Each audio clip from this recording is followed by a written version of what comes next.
সকালে উঠে মনটা খারাপ হয়ে গেল। এখন মন খারাপ করলেও তো আর হবে না, এগিয়ে চলতে হবে।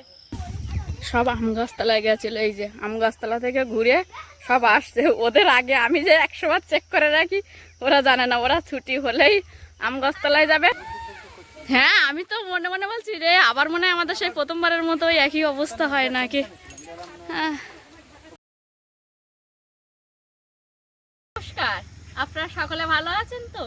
আপনাদের সকলকে অসংখ্য অসংখ্য ধন্যবাদ জানিয়ে সাথী বিপ্লব ব্লগের আরও একটা সম্পূর্ণ নতুন পর্ব শুরু করছি। পর্বটা আপনারা দেখতে থাকুন, আশা করব আপনাদের ভালো লাগবে। যে সকল দর্শক বন্ধু প্রথমবারের জন্য দেখছেন সাথী বিপ্লব ব্লগটি, যদি এই সাথী বিপ্লব ব্লগের ছাড়া ভিডিও আপনার মনের মনিকোটা একটু জায়গা করে নিতে পারে, তাহলে চ্যানেলটি সাবস্ক্রাইব করে আমাদের সঙ্গে জুড়ে থাকুন আর লাইক কমেন্ট শেয়ার করে এই সম্পর্কটাকে আরও শক্ত মজবুত করে দেবেন। আর পুরাতন দর্শক বন্ধুদের কাছে তো কিছু বলারই নেই, তারা প্রথম দিন থেকে যেভাবে আমাদের পাশে আছে তার জন্য আমরা আন্তরিকভাবে আপনাদের কাছে কৃতজ্ঞ। চলুন তাহলে পর্বটা শুরু করি।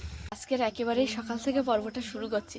আর বাচ্চারা আসার আগে আমরা বাড়ির সকলে চেষ্টা করি গাছতলা থেকে আমগুলো কুড়িয়ে নেওয়ার, কারণ একটা আধা করে পেলে ওদের মধ্যে ঝামেলা বাঁধে, ওকে দেওয়া হলো আমাকে দেওয়া হলো না কেন, তাই একসঙ্গে করে রেখে আর দেওয়া হয়। এই যে রান্নাঘরটাও আজকে খোলা হয়নি, অন্যদিন মা খুলে বাসন মাজে। আজকে আমি সকাল সকাল ঘুম থেকে উঠেছি, উনানটা তো আগের দিন রাতে মোজ দেওয়াই ছিল। এই যে টমেটো বাসন টাসন সেইভাবে আছে, এখন এগুলো মেজে তারপরে সকালের রান্না বান্না হবে। বাসনগুলো ঘাটে ভিজিয়ে এখন মুরগির জন্য গুঁড়ো বার করছি। গুঁড়ো নিয়ে রাতের বেলা অল্প একটু ভাত ছিল, জল দিয়ে রেখেছিলাম 1 মুঠো মতো, সেই ভাতের সঙ্গে আরেকটু জল দিলাম, দিয়ে এই যে বালতি করে ভালো করে গুঁড়ো মিশিয়ে নিয়েছি। এগুলো আমার মুরগিগুলোকে দেওয়া হবে। এখানে এখনও পর্দা তোলা হয়নি, মুরগিগুলো সব এইভাবেই এর ভেতর থাকে, পর্দা দিয়ে রেখে দিই। 4টে পাত্রে গুঁড়োগুলো ভাগ করে নিয়েছি। আর এখন গরম পড়াতে এরাও খুব একটা বেশি খাচ্ছে না, তাই অল্প করে করেই দিই দুবারে। খাবারগুলো ভাগ করে নিয়েছি, এবার ঘরে ঘরে দিয়ে দেবো।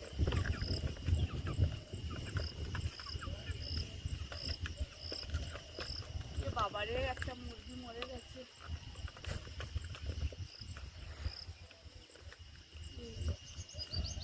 অবস্থা সকালবেলা, কালকে বিকাল পর্যন্ত ভালো ছিল। 15টা মুরগি এনেছিলাম, 13টা ছিল। প্রতিদিন খোলার সময় গুনে দিই কতটা আছে। এই আবার একটা মরে গেল, 3টে মরে গেল। আগে 2টো মরে গেছে, ফেরে গিয়ে একটা মুরগি। আবার যেহেতু ট্রিটমেন্টে রাখা হচ্ছে, ডাক্তারের কাছ থেকে বলে ওষুধ নিয়ে আসা হচ্ছে, তারপরে কেন এমন হচ্ছে বুঝতে পারছি। এর আগে 10টা মুরগি নিয়েছিলাম, একটাও মুরগি মরে। এবারে দেখছি 3টে মুরগি মরে গেছে। সকালে উঠে প্রতিদিনের যে বাসি কাজকর্মগুলো থাকে সেগুলো বেশিরভাগ টাইমে মা করে দেয়, আমি খুব কম টাইমে করি। আজকে আমি তাড়াতাড়ি উঠেছি, আমি কাজবাজগুলো করছিলাম। সত্যি কথা দেখলাম হঠাৎ মুরগির ঘরে ছোটো মুরগির যে বাচ্চা আছে ওদের মধ্যে থেকে দেখি একটা মারা গেছে। কী করে গেছে বুঝতে পারছি না, হয়তো ওই বড় মুরগিগুলোকে চেপে ফেলেছে, এটা একটা হতে পারে। কারণ ওই একই মুরগির বাচ্চা যেগুলো আছে ওর মধ্যে কিছুজন বড় হয়েছে, কিছুজন ছোট আছে, এরকমও আছে।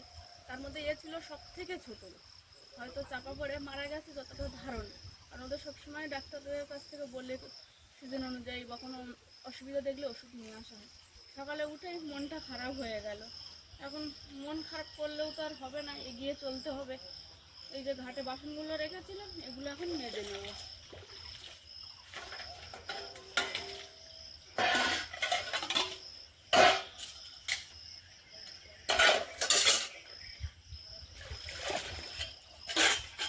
দুপুরে ঘুম থেকে উঠে প্রচণ্ড ঝড় বর্ষা, মুরগিগুলো খাঁচার ভিতরে ছিল, ঢাকা ছিল। সকালে আমি খাবার দিই, থাল বাসন মাজি। তা আমাদের বাড়িতে একজন এখানে থাকতো, জমি জায়গা ছিল, বেশিখানে চলে গেছে, অনেকদিন পর বেড়াতে এসছে। একটু কথাবার্তা বলছিলাম ওনার সঙ্গে, তা বৌমা কাজকর্ম করছে অন্য অন্য, আর মুরগিগুলো খাবার দিতে গিয়ে দেখলো একটা বাচ্চা মারা গেছে।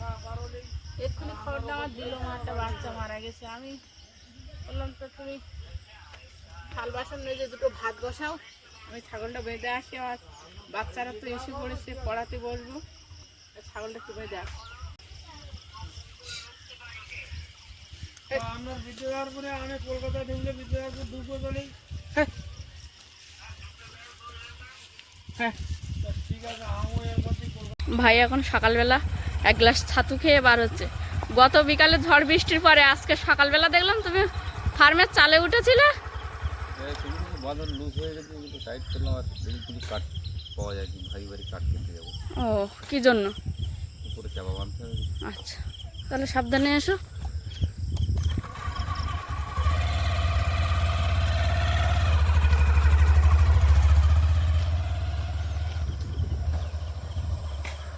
ফার্মে পড়াশোনা করছে, এখন ওদের ধারে যাব। তার আগে যাওয়ার আগে দেখছি একটা আবার আম পড়েছে। সকালে কিছুটা আম গুড়িয়ে নিয়েছি, ওরা আসার আগে অটোমেটিক এই গাছতলা থেকে একটা আধা করে আম পড়তে থাকে। আর ওরা এক আধজন পেলে তার ঝামেলা হয়, ও কাকিমা ও ঠামা দেখো ও নিয়ে নিয়েছে আমাদেরকে দেয়নি, এরকম। ওই জন্য ওদের দেখার আগেই চেষ্টা করি তুলে রাখার। একসঙ্গে হলে সবাইকে একটা করে দেবো, তাতেও যেন মানে কেউ অসন্তুষ্ট না হয়। কারণ একটা একটা করে পেলে এ মন খারাপ করে, ও মন খারাপ করে। তো সেগুলোর থেকে বাঁচার জন্য এই মানে সবসময় প্রায় এখন আমি আম গাছতলাই ঘুরি।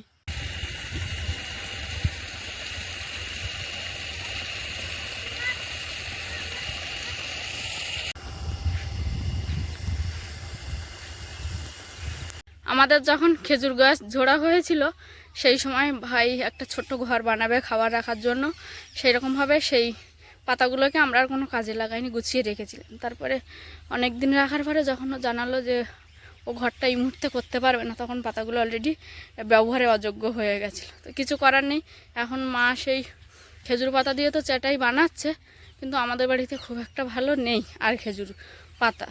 যেহেতু আমাদের একবার ঝোড়া হয়ে গেছে, এখন পাশের বাড়ির ওই যে বাড়ি থেকে আমি জল নিই, ওই কাকিমাদের বাঁধের ওই মাথায় কিছু খেজুর গাছ আছে, সেখান থেকে কয়েকটা পাতা বাবা আর আমি কেটে নিয়ে আসবো। বাড়ির ঝাড় দেওয়ার জন্য ঝাড়ু বানাবো, সঙ্গে চাটাইয়ের কাজে পাতাগুলোকে ব্যবহার করব। তাই তো নাকি? হ্যাঁ, পাতা কাটতে দেওয়া হচ্ছে খেজুর পাতা। এই যে পাখিটা উড়ে গেল, এই পাখিটার নাম হটটিটি পাখি।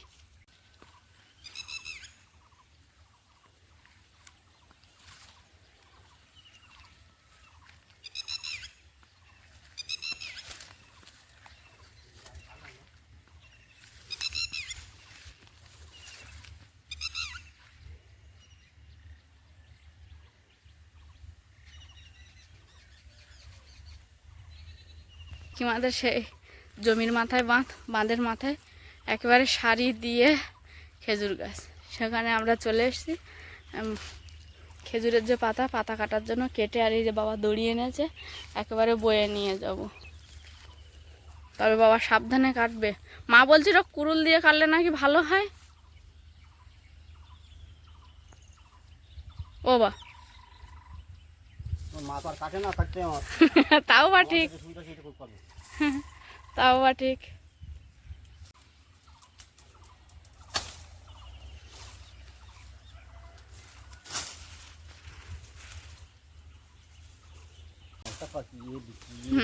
যা ঝোড়ো হাওয়া হচ্ছে প্রতিদিন।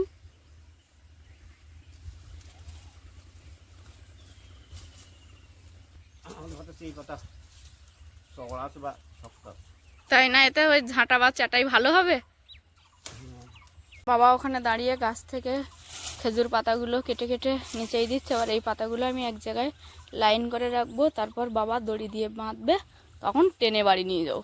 পাতাগুলো কেটে নিচেই যেমন তেমনভাবে ফেলেছিল, আমি সেইগুলো আবার বেশ লাইন করে সাজিয়ে এই যে দড়ি দিয়ে রেখেছি, এর উপরে সুন্দর করে সাজিয়ে রাখলাম। আর টাঁধনগুলো বাবা খুব সুন্দর দিতে পারে, তাই বাঁধাটা বাবাই বাঁধবে।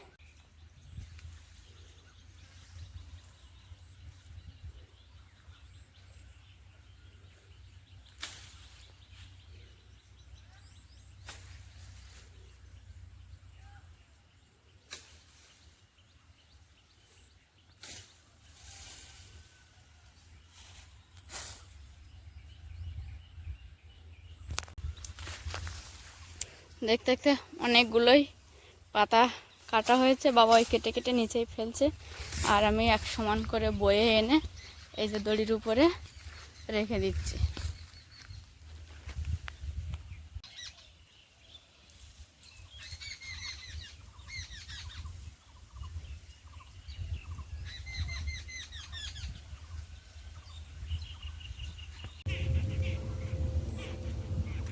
মোটামুটিভাবে বাবা পাতা কাটা কমপ্লিট করেছে।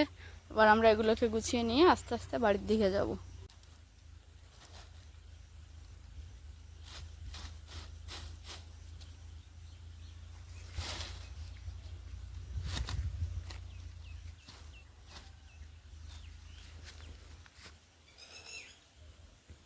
বাবা পাতাগুলো কেটে দিয়েছিল, আমি সেইগুলো এক জায়গায় করেছি।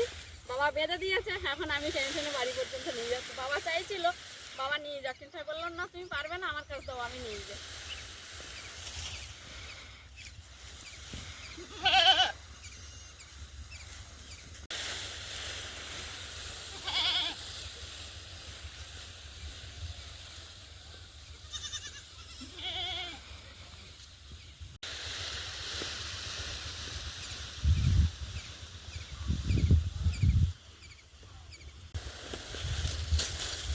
কাকিমা এগুলো কি বিলি মাঠের এখানটা ভিতরে দেবে?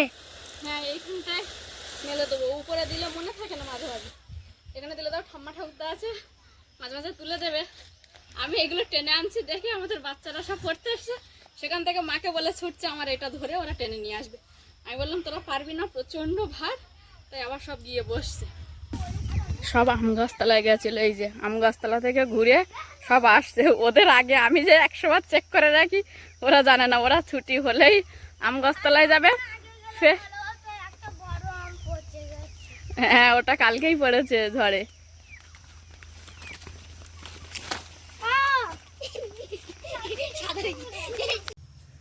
এই খেজুর পাতাগুলো বাবা কেটে দিয়েছিল, আমি এক জায়গায় করে ছিলাম, বাবা বেঁধে দিল, আমি টেনে টেনে এটা এখানে রাখলাম। এখন সেই পাতাগুলো মা আবার যেভাবে যেভাবে মেলিয়ে দিতে হবে সেইভাবে মেলিয়ে দিচ্ছে।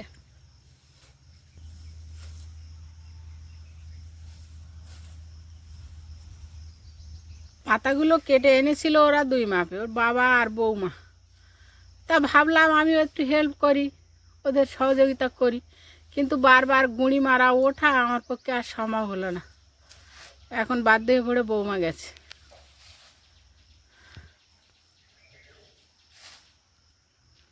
বিরাট বড় একটা মোটা পুঁইশাক হয়েছে তো। মাটির কিরম তারতম্য দেখো, ওই একসঙ্গের গাছ, পেছন দিকে ওই ডোমো শাকগুলো বাড়ি না, আর এই শাকগুলো কত বড় বড় হয়েছে।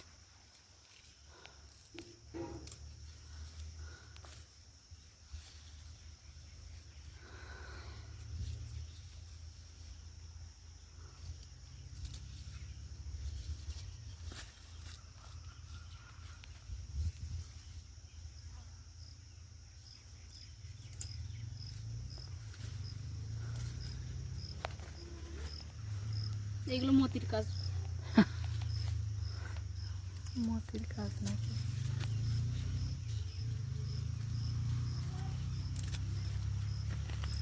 পাতাটা তুলবো তুলতে। হ্যাঁ, আর বেশি তোলা লাগবে না।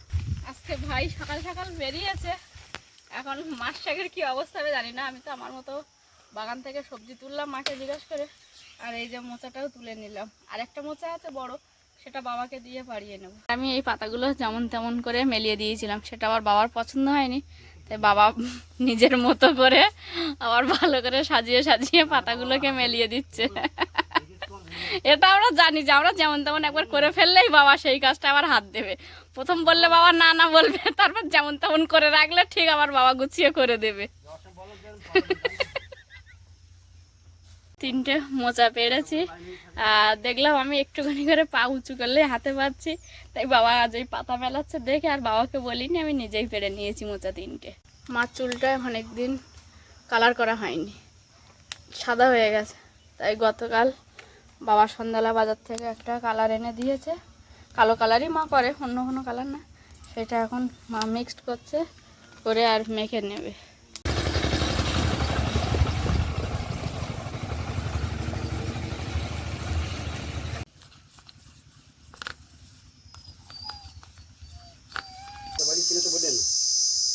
আদা একটা মনে হচ্ছে বার হচ্ছে, ওই ওই তুমি যে সোজা দাঁড়িয়ে আছো ওই সোজা। হ্যাঁ, বস্তায় আদা দেওয়া হয়েছে, তার মধ্যে এই যে একটা বস্তায় এখন সবে গাছ বার হচ্ছে। হয়ে গেছে পুরো কালার করা আমার মাথায়। হ্যাঁ, ছাগল এনে চান করতে যাবে। ভালো আছো ভাই? তুমিও গেছিলে নাকি ভাইয়ের সঙ্গে? ও, তোমারও আছে বাঁশ? ভাই আর ভাইয়ের এই বন্ধু দুজন, মানে এই বন্ধুর পোলট্রি ফার্ম আছে। আগের দিন এসে অনেক কাজ করে দিয়ে গেছে। আর রাতের বেলা কেমন ঝড়টা হয়েছিল ভাবো। হ্যাঁ হ্যাঁ, আমি তো মনে মনে বলছি রে, আবার মনে হয় আমাদের সেই প্রথমবারের মতো ওই একই অবস্থা হয় নাকি। হ্যাঁ, ভাই প্রায় 6টা নাগাদ বেরিয়েছিল বাঁশগুলায়, বাঁশের উদ্দেশ্যে। আর তো ওটা হয়তো পাইনি, যে কারণে বাঁশ নিয়ে এসছে, যে তাঁবু, ওই তাঁবুতে আরও বেশি করে চাপে বাঁধন দেবে। কারণ আমাদের এখানে প্রতিনিয়ত ঝড় বৃষ্টি, এখনও ছিটেফোঁটা বৃষ্টি হচ্ছে। আকাশের ওয়েদার খুব একটাও ভালো না, মেঘ করেছে।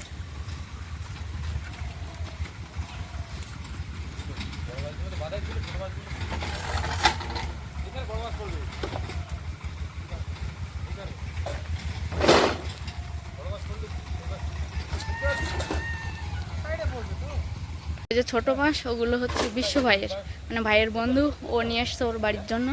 আর এই বড় মাছগুলো, এগুলো হচ্ছে আমাদের পোলট্রি ফার্মের জন্য ভাই কিনে নিয়ে এসছে।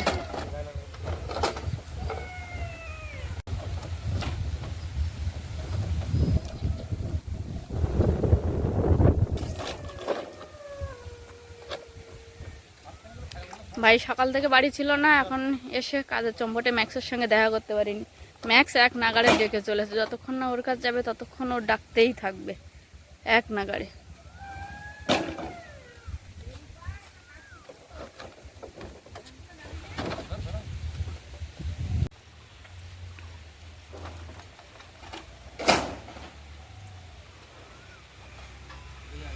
যে ওই ভাইয়ের ছোট মাছগুলোকে একধারে করে দিয়েছে, দিয়ে এবার বড় মাছগুলোকে আস্তে আস্তে করে নামাবে।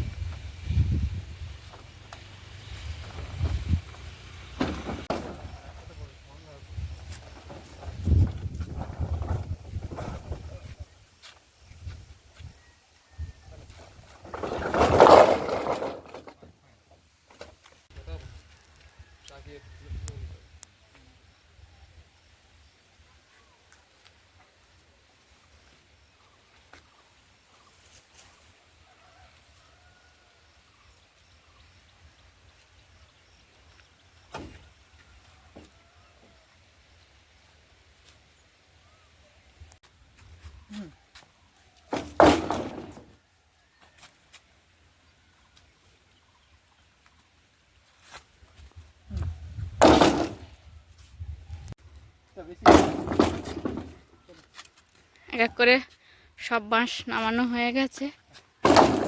গাড়ি কি বিশ্ব ভাই তোমার বাড়ি যাবে আবার? ও, এই যে আমাদের বাঁশগুলো সব নামানো হয়ে গেছে। আর ওই ভাইয়ের যে বাঁশগুলো ছিল, ওগুলো আবার গাড়িতে উঠবে, উঠে ওদের বাড়ি পর্যন্ত যাবে।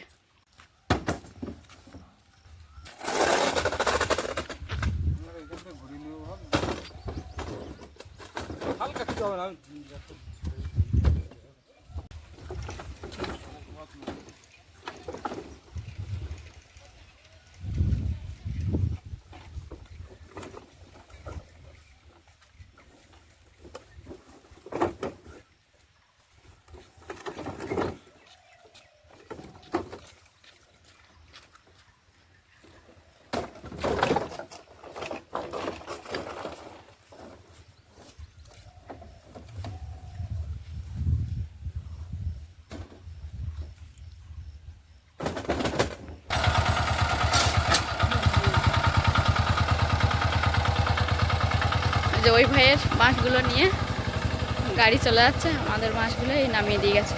ভাই আর যাবে না, ভাই ওইখানে গাড়ি ঘোরানো পর্যন্ত যাবে, সামনে থেকে গাড়িটা ঘুরিয়ে নিলে ভাই চলে আসবে।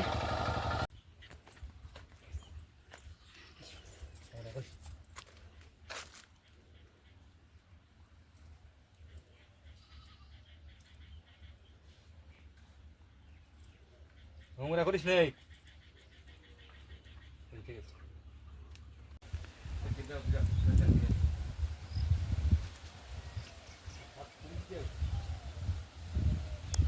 ভাত বাড়তে যাবো, তার আগে একটু পোলট্রি ফার্মের দিকে যেতে গিয়ে এই যে দুটো আম পড়েছে, আবার সেখান থেকে আসতে গিয়ে দেখছি আবার একটা আম পড়েছে।